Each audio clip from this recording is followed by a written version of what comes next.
Soon we'll be ready to write our first MapReduce job. So we need to decide a couple more things before we can do that. We need to pick our programming language and also our development environment.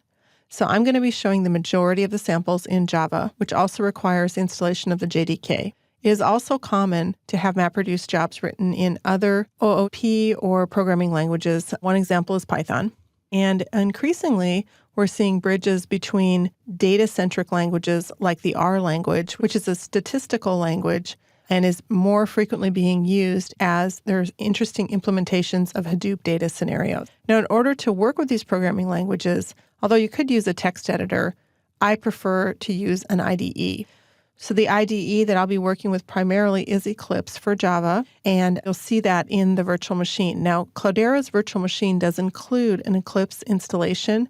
Not all of the virtual machines do that. So Eclipse, of course, is open source. So when you're setting up your environment, whether it's in a virtual machine or on-prem, you will probably want to have some kind of editor. You can use a text editor, but it's just a lot more efficient to use a more fully featured editor, especially if you're going to work with Java. Now, when I'm working with Python, I just prefer Sublime, so I might be showing that in some of the samples as well. And then when I work with R, I work with RStudio.